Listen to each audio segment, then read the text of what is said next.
So, it's tough to make matches that make sense in certain places and financially and all that kind of stuff. It's difficult.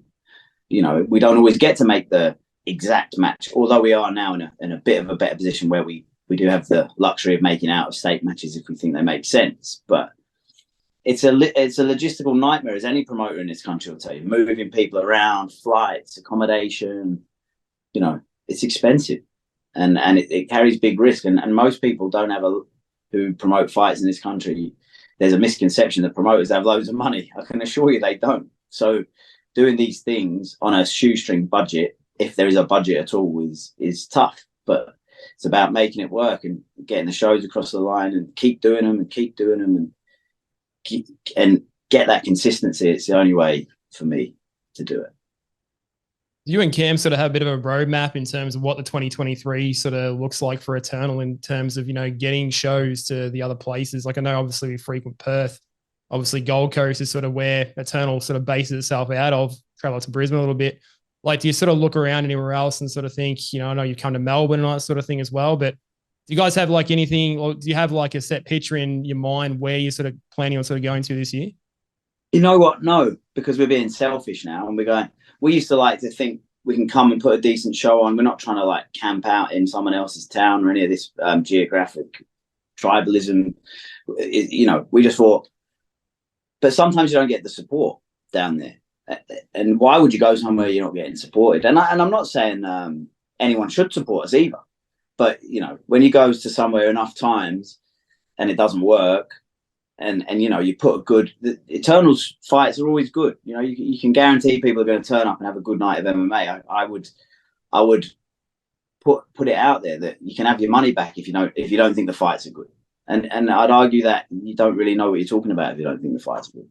So, but I understand people don't want to go. That's entirely their choice, but we're not going to keep coming back to an area and trying to help out the scene.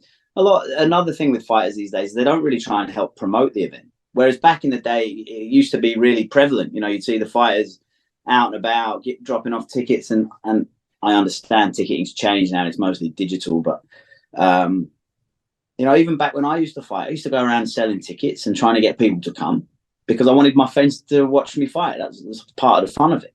Is that maddening? Like when you see that, like with guys that like they're right on sort of that cusp, like sort of going to the next level, or not even like let's say they're trying to get to that next level, and you sort of see that disconnect between them trying to promote fights that they're in, and you guys are sort of doing the promotional work. Like, does it sort of make you pull your hair out a little bit and think like, what do you guys like want for this sport, especially in the social media age? And like what you just said, with guys that used to sort of hand out tickets and flyers back in the day, like what's changed? We got all these sort of tools like at our disposal in terms of how you can shine a light on yourself, podcasts, Instagram, Facebook, the whole lot. Like there's so much that we have at our disposal for you guys, the promoters and the fighters. Like why do you think that's sort of not happening enough?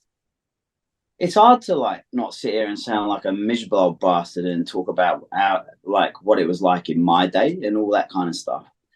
I never want to sound like that guy, but I'm going to sound exactly like him right now. And everyone, I think people just expect these wonderful platforms that they get given by promotions.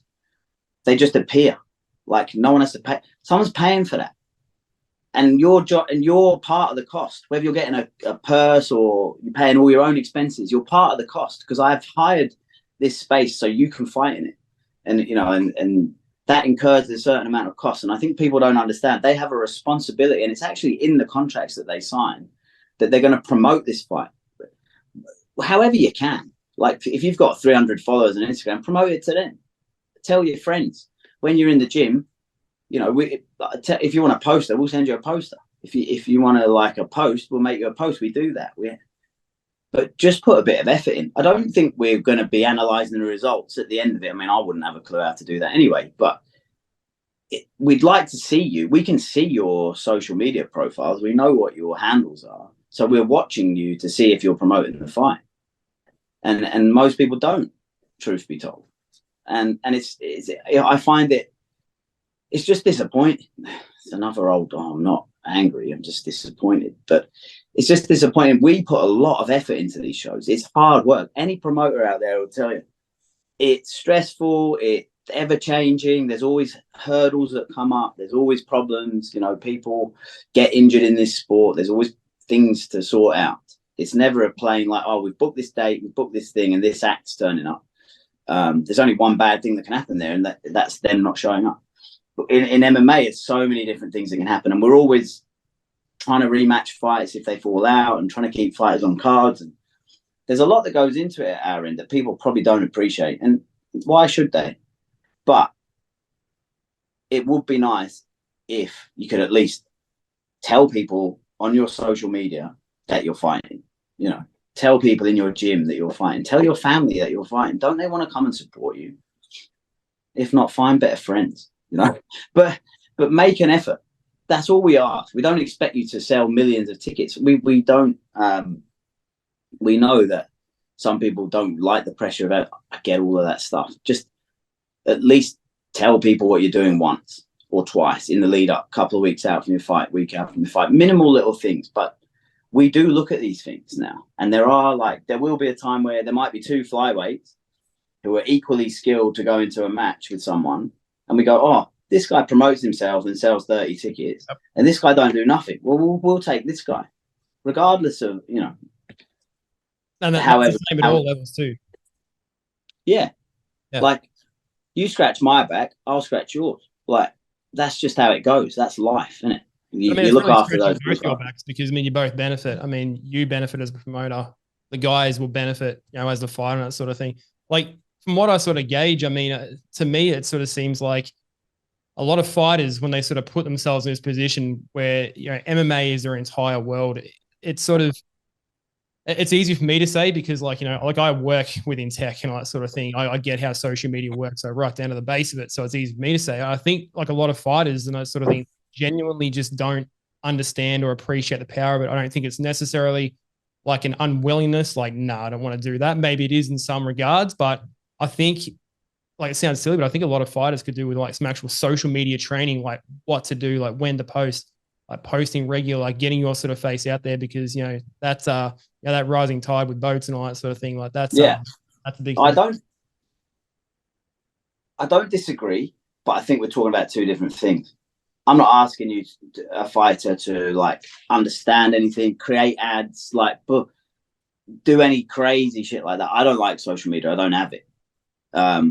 But even I could go onto Instagram now, put a picture up of a fight I was having and say, come along. Like, some people don't even do that. That's what I'm talking about. I'm not expecting you to have a full and in-depth understanding of, social media marketing. I wouldn't expect that at all because I have not got that. I mean, but I know that I could. It should be like not even to that degree in terms like how that sort of works. Personally, I'm just sort of saying like I get how it works from that perspective, but I mean I think there's little things like to your point they sort of could be doing really to sort of shine a light like that's going to benefit everybody. Again, to sort of might be one person who goes, oh, that looks quite interesting. Johnny's having a fight next weekend. I've never seen MMA before. Will you come with me? Let's go and watch him. Yep. And you might get two more fans who then bring another couple of people. You wouldn't believe how important those two people could be. So even you think, oh, I haven't got a platform. Why would I post? It doesn't matter. It's not like we're not trying to get 1,000 people there because of you. It might be one person who then brings 3 people the next time because they like it. It's important for us. And for you, like how much better is it to have a good fight, win or lose at amateur level? Like, you've gone out there, you've shown, you get to show these people that care about you, like what you've been working on and all this. They think you're mad because you're in the gym every night and you've got a black eye and your foot hurts and you're always stumbling around and you always leave the party early, and they get to see why and they go, oh, that's pretty cool. Like, I understand that a bit better, man. Like, I see why he's doing that. So there's a lot of angles to look at it from. I think. Eternal 74 coming up. What are you liking about that? Obviously, a really good main event. What's your enthusiasm? Obviously, you got enthusiasm for every card, but what can you tell us about that and what's coming up? What can we look forward to? I haven't even really thought about that card yet. I've literally the dust has just about settled on Perth for me, and it's very much like Cam deals mostly with the Gold Coast, and I deal mostly with Perth, which is is nice because there's more Gold Coast shows than Perth shows, so Cam has to do more work. I was actually curious about that dynamic in terms of how that works. Like, do you actually split that because you're based over there and he's based over here? Like, did that just sort of, and sorry to cut you off in the original question, but did that just work out based on like your geography in that you're in Perth, I'm already over here, like, let's just split that down the middle? Or is that something you decided to do ahead of time? Like, were you always in Perth and Cam was always sort of on the Gold Coast? Yeah. Turned out? Yeah.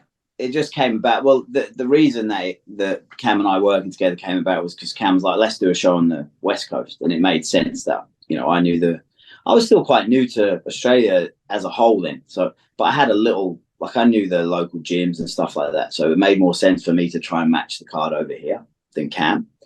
And it's just always, that's all it is. It's a common sense decision, really. He knows way more about the sport on that side of the world, and I know on that side of the country, and I know way more about it on this side of the country. So, but the tasks are, like, he does a lot of the admin stuff in the background, which I don't do. I predominantly match cards and do the Perth commission stuff over here.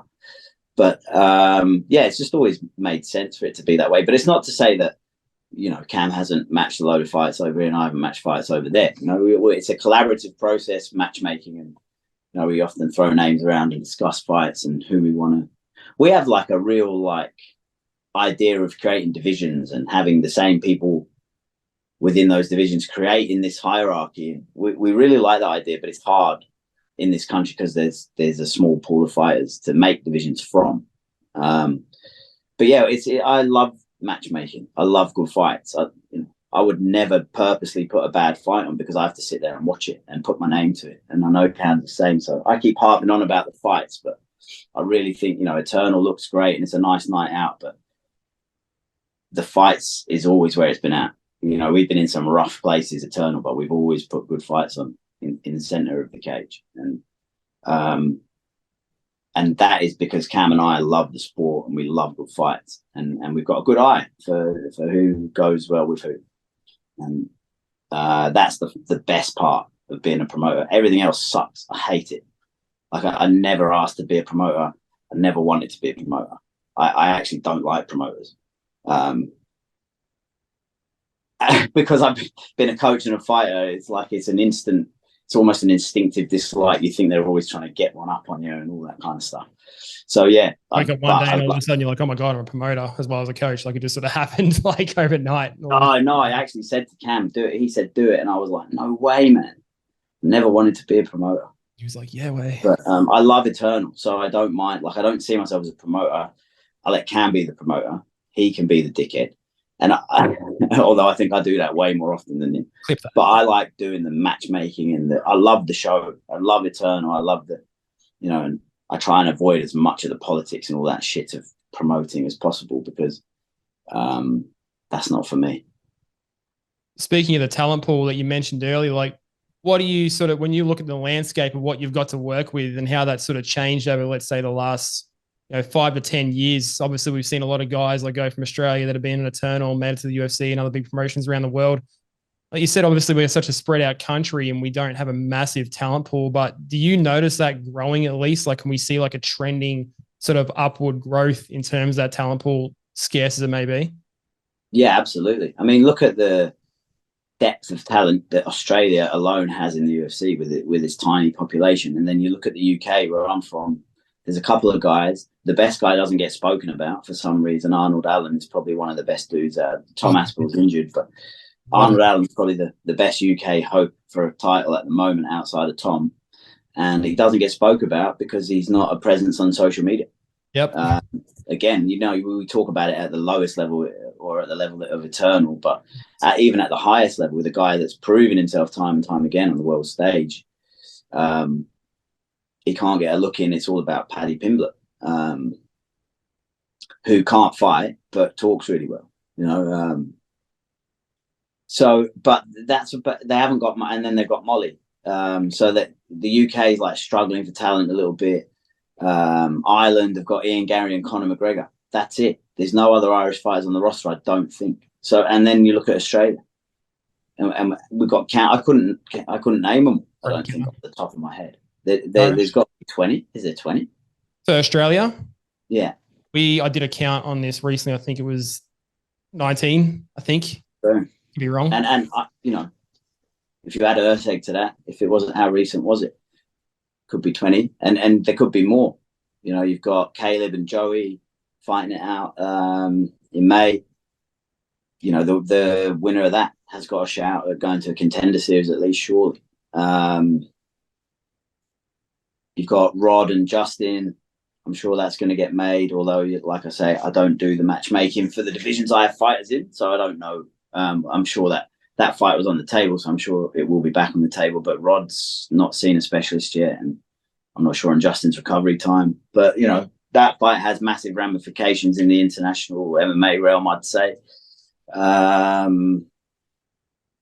Yeah, there's heaps of guys that could follow the rest of them.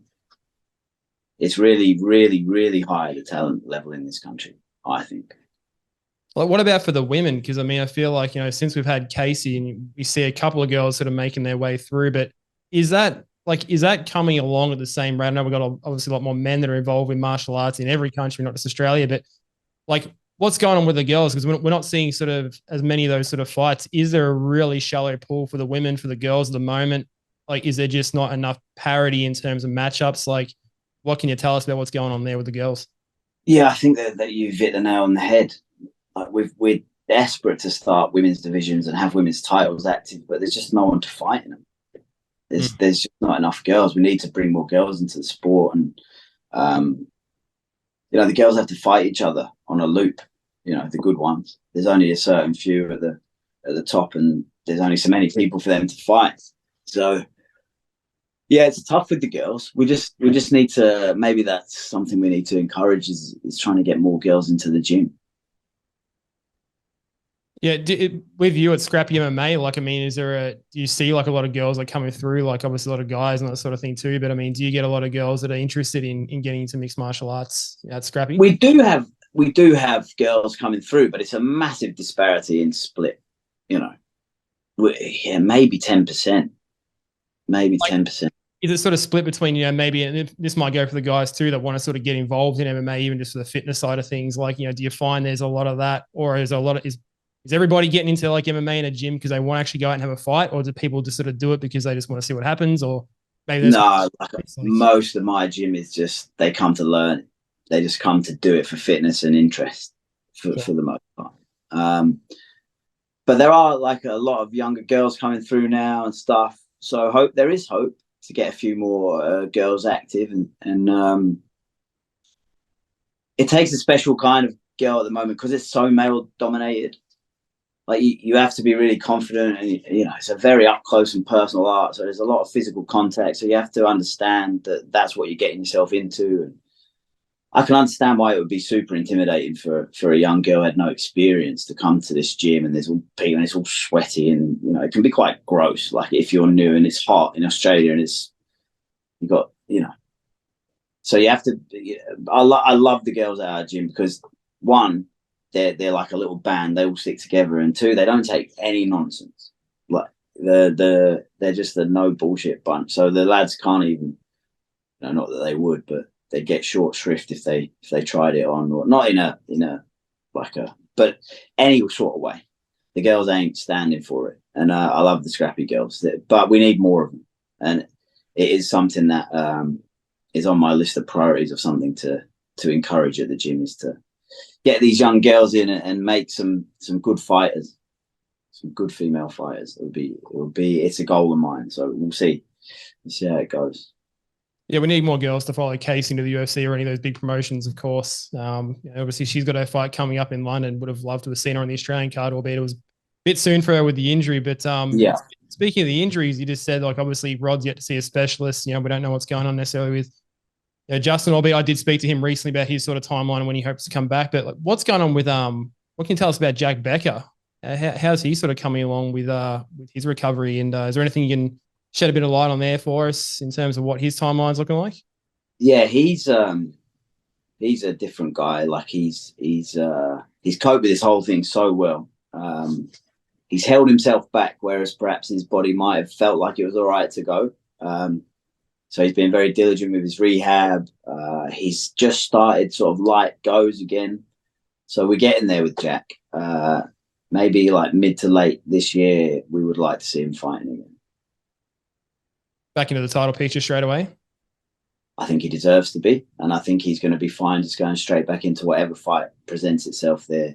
He's that guy mentally that he hasn't lost a step, and physically, like cardio-wise and sharpness-wise, even just watching him, mostly rolling and boxing at the moment. The wrestling we're still sort of taking our time with. But he's still got it, man. He's not mentally scarred by it, and physically it doesn't look like he's had all this time off. So yeah, I'm pretty well, we'll have to wait and see when we're getting back into some sparring and some more sort of live stuff. But yeah, I don't see any reason why he doesn't deserve to and couldn't be capable of just jumping straight back into that picture. Well, I mean, he was sort of right there too as well, wasn't he? I mean, you talk about the guys that were sort of due for, shipping off across the pond. I mean, he was, at least in the the media outlets, what sort of coverage we do get and around the traps that, maybe that one win that he was sort of away from might have been, his sort of opportunity to sort of go across, overseas to the UFC, maybe the Contender Series route, maybe straight in. Like that's got to be still the goal for Jack coming back. And I think, throw him into the title fight. And that's where he sort of ultimately was. That's where he deserves to be. That's got to still be the goal for him, I'm assuming. Yeah. I mean, he was literally on the plane to America. He just had to get through that fight. And obviously we didn't have that mindset. We respected Aiden. Jack had fought Aiden before. They'd gone to decision. So, there was definitely he definitely wasn't looking past that fight. But obviously, thought had turned to, should we win this fight? We're going to be going and doing what Jack Della's doing. But Becker's just took it all in his stride. And just, that wasn't how it's meant to be right now. And he's going to work hard to put himself back in that position. And hopefully, he puts himself, he's a year behind, 18 months behind, but it's not the end of the world. He's only 30, so he has a bit of time.